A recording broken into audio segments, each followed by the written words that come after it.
What's up everyone, this is Cade with TacWolf Training Solutions, and today we are going over something that is super exciting to teach and super fun when executing it on the range. And that is predictive versus reactive shooting. The reality is during a self-defense engagement, everything happens fast and often with extreme violence, and a lot of firearm owners only practice aiming in a reactive way. It teaches fundamentals that can only be executed slowly, failing to prepare shooters for the conditions they are most likely to face when it matters most. That dissatisfaction with outdated standards is what drives the evolution of modern firearms training. Today, we're throwing that old model out. We're going to measure success not with subjective opinions, but with unbiased metrics. We're going to build skills that you can perform on demand, under pressure, every single time. That is about becoming more self-aware with a gun in your hands. The key to unlocking that next level of performance is a deep functional understanding of the two fundamental modes of engagement, predictive and reactive shooting. By the end of this video, you won't just know the definitions, you'll understand the why behind them, you'll have a concrete set of drills to master them, and you'll possess a data-driven path to becoming a more self-aware and brutally effective shooter. We're not just learning how to shoot, we're learning how to train. First, let's break down the mode most people are familiar with, even if they don't know its name, and that is reactive shooting. In the simplest terms, reactive shooting is reacting to your sights before you fire each and every shot.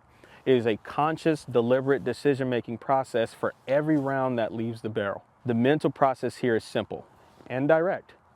You present the weapon, you see the sight alignment and sight picture you need for the shot, and you press the trigger. The gun recoils, you actively track that superimposed sight as it returns to the target, and you visually confirm it's where it needs to be, and only then do you press the trigger again. With a red dot, you're looking for a stable stop dot, not a blurry streak. With iron sights, you're seeing that clean, crisp image of the front sight perfectly aligned with the rear notch. So when do we operate in this mode? We use reactive shooting for high accountability shots. Think tight partial targets, head boxes, or targets at a distance where a miss has significant consequences. Anytime you cannot afford to drop a shot, you are by definition operating in a reactive mode. This is your deliberate, high precision gear where every single round is individually accounted for through visual confirmation. Now let's talk about the mode that unlocks elite level speed, and that is predictive shooting. And let's be crystal clear from the start. This is not spraying and praying. Predictive shooting is an advanced application of fundamentals.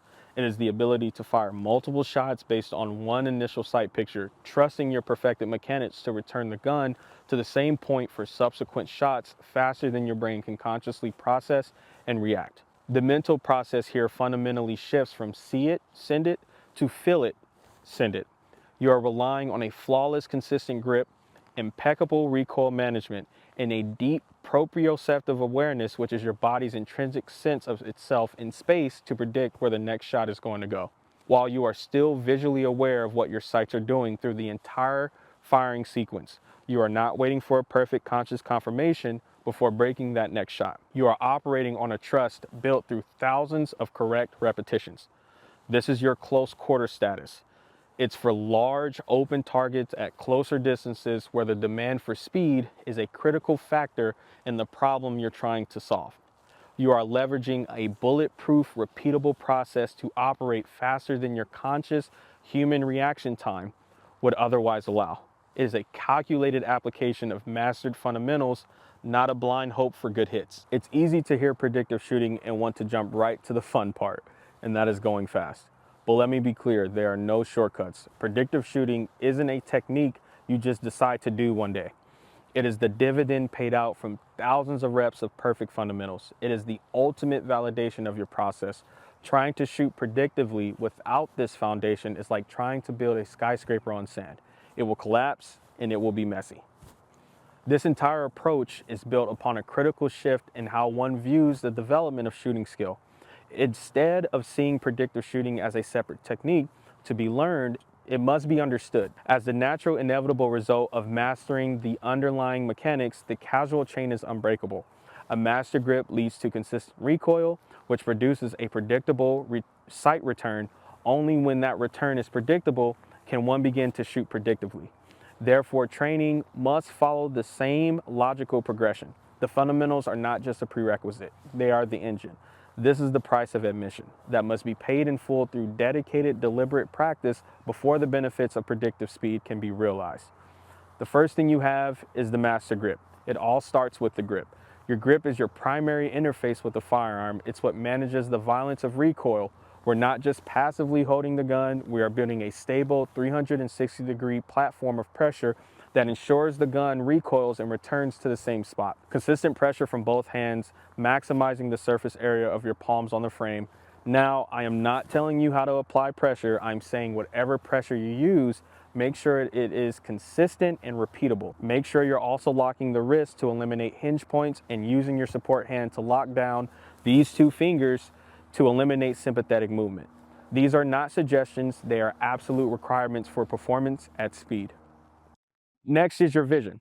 For both modes of engagement, but especially as you begin to push your speed, your visual focus must remain locked on the target, on the coin-sized spot you want to hit. You must train your eyes to stay on that point of impact and allow the dot or the sights to superimpose themselves on your established focal plane. If you break focus from the target to go hunting for your dots, your accuracy will degrade, your shots will tend to climb, and your ability to process information downrange will plummet. So, for example, to go into what I mean by superimposing the dot over your target, if you take both of your hands just like this, get your thumbs out like you're, I don't know, giving someone a good job, and just put them in front of your face. I'm gonna take my left hand, I'm gonna stick it all the way out. My right hand, I'm gonna bring it right in between. Now what I'm gonna do is I'm gonna try to line up my thumbs while focusing on this back thumb right here. And as I'm trying to line it up, it's kind of weird focusing on this back thumb. Instead, I'm gonna shift my focus to that front thumb, and I'm gonna superimpose, meaning taking this right thumb and putting it over this front thumb as best as I can. That is what I mean by being target focused. When you're aiming at the target, focus on that black dot right in the center, or the little A on the target, no matter what. It's kind of like driving, okay? When I'm driving, I'm not focusing on the windshield in front of me. I'm focusing past the windshield at whatever is, in front of me, whether it's cars or the road or whatever. Or another way to explain this is swipe clicking, okay? When you're on the computer, as you're going to drag that mouse over to click on Google, are you looking at the actual mouse go across the screen, or are you just staring at the Google as you bring the mouse to it? You always want to be focused on the target, even when that dot comes up in front of your face. Finally, there's trigger control. This isn't the slow, delicate surprise break squeeze you learn in basic marksmanship.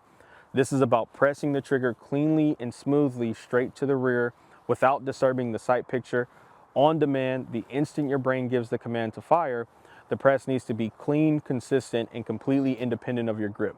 As you apply pressure to the gun with your hands, your trigger finger must be able to work on its own without causing the rest of your hand to tense up and disrupt your aim. If you need more explanation, you can head over to somewhere in this video will be my in-flight reset video. Okay, the foundation is set. Now let's build the reactive skill set. Our goal here is to train our brain to be ruthlessly efficient, to press the trigger the instant we acquire the necessary visual data and not a single millisecond later.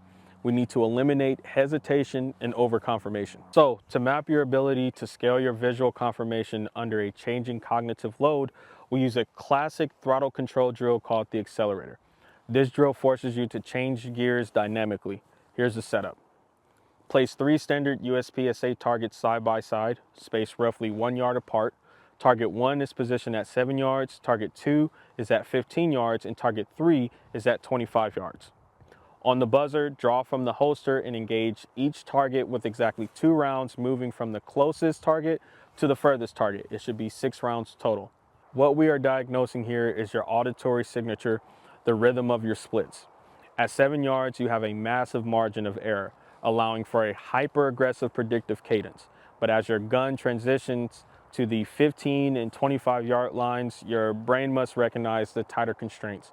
Your split times must naturally widen because you are waiting for a stabilized reactive sight picture. If your splits sound exactly the same at 25 yards as they do at 7, you're just gambling with your accuracy. So drill 2 is can you confirm? Next, we need to formalize exactly how much visual data your brain requires before it allows the finger to break the shot.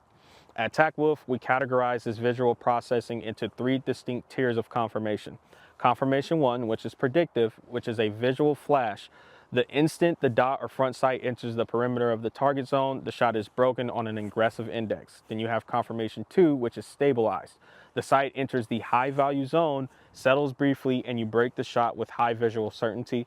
Next is confirmation 3, which is the reactive, a hard, precise stop. The dot or iron sight must come to a complete rest with a within a microfocal point before the trigger press is completed. For the can you confirm drill, place a target at 5 yards, run a string of pairs, intentionally forcing yourself to shoot exclusively at a C2 or C3 level. This breaks the subconscious habit of over-confirming easy shots and conversely, rushing and under-confirming hard ones. Your eyes dictate your speed, your hands simply manage the platform. Once comfortable, add in C1 so you can visually and physically see the difference between predictive shooting and reactive shooting. Notice that we are not doing a string of 1 shot for each iteration. Whenever you are doing drills that require only 1 shot, one thing you are missing is how your fundamentals and principles hold up with recoil and muzzle flip mitigation. How are you supposed to develop and train your recoil management when you are only shooting strings of 1 shot? Now let's flip the script. As we established, predictive shooting is the dividend paid out from a perfected mechanical process. It is about letting the gun work under a heavy 360-degree deterministic grip. If you find yourself needing a perfect motionless sight picture on a massive target at close range, it means you lack mechanical trust. Let's build that trust. So, the first drill we have is a doubles drill. The first true diagnostic for mechanical return is the doubles drill. This is the ultimate truth teller for your master grip platform. Here's the setup. A single USPSA target placed at 7 yards from the ready position or holster. On the beep, fire exactly 2 rounds into the center A zone as fast as your finger can physically cycle the trigger. We are hunting for a sub 0.2 second split time. Here's the non-negotiable rule of this drill. You are not allowed to wait for the sight to return to center before breaking the second shot. You see one initial sight picture and you let 2 fly based entirely on your proprioceptive index. If your hits are tightly grouped in the A zone, your master grip is properly doing its job and returning the gun to its initial 0. If that second shot flies wildly out of the zone, you are either relaxing your support hand or actively over controlling the gun during the recoil phase. Fix the physical mechanics before you try to chase the speed. Once you have proven that your grip can mechanically return the gun to 0 on demand, we scale the cognitive load and duration with the classic build drill. Here's the setup. A single target at 7 yards. On the buzzer, draw and deliver 6 rounds into the center A zone as fast as possible. This elite benchmark is all 6 hits in the A zone in under 2 seconds. Watch my vision during this run. Notice that my eyes are completely target focused, burned into a coin-sized spot in the center of the cardboard. My eyes are not chasing the red dot up and down in a panic. The dot is merely a visual passenger passing through my focal plane. I am leveraging a bulletproof, repeatable grip process to operate completely ahead of my conscious human reaction time.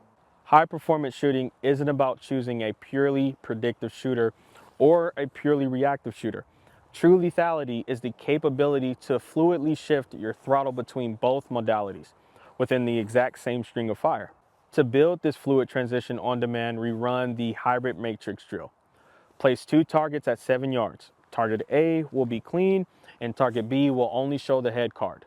On the buzzer, draw and fire 5 rounds predictively into the open center mass of target A.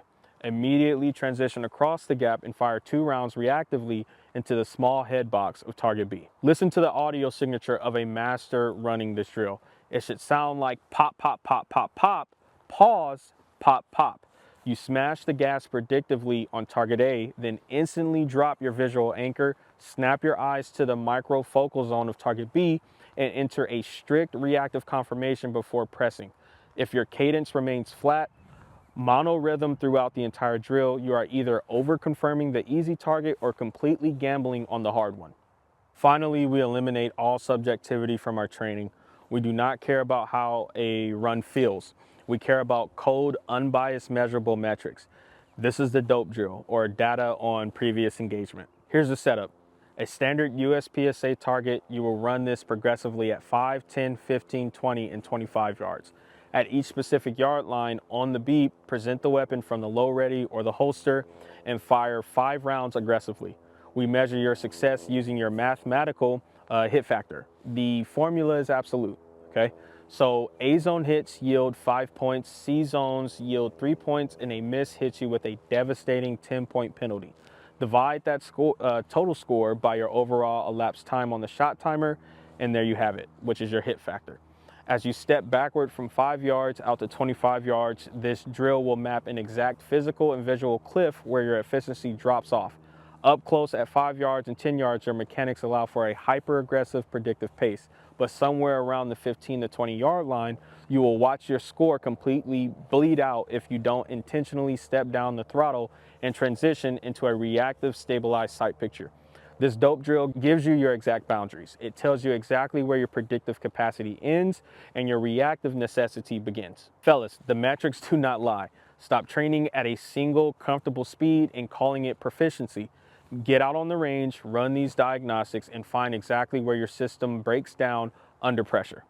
Master your 360-degree grip mechanics so you can pay the price of admission into predictive speed, but keep your vision disciplined enough to lock down a strict reactive confirmation when absolute accountability is demanded. I'm Cade with TacWolf Training Solutions. Train with purpose, hold your process accountable to the data, and I'll see you on the next line.